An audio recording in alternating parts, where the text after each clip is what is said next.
কেমন থাকবে আগামী কয়েকদিন? প্রথম কথা হচ্ছে যে আজ থেকে শুরু করে আগামী 7 দিন পর্যন্ত আপনার দক্ষিণবঙ্গের কোনো জেলাতে কোথাও কোনো বৃষ্টির সম্ভাবনা নেই, প্রধানত ক্লিয়ার স্কাই। আর কেবলমাত্র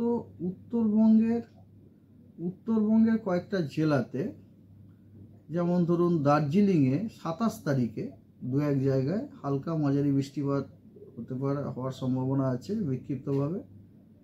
আর 28 এবং 29 এই দুদিন দার্জিলিং, কালিম্পং, জলপাইগুড়ি, আলিপুরদুয়ার এবং কোচবিহার এই 5টা জেলাতে দু এক জায়গাতে বিক্ষিপ্তভাবে হালকা মাঝারি বৃষ্টিপাত হতে পারে। আর এটা হচ্ছে 28-29-এ। আর 30 তারিখে কেবলমাত্র দার্জিলিংয়ে দু এক জায়গায় বিক্ষিপ্তভাবে হালকা বৃষ্টির সম্ভাবনা রয়েছে।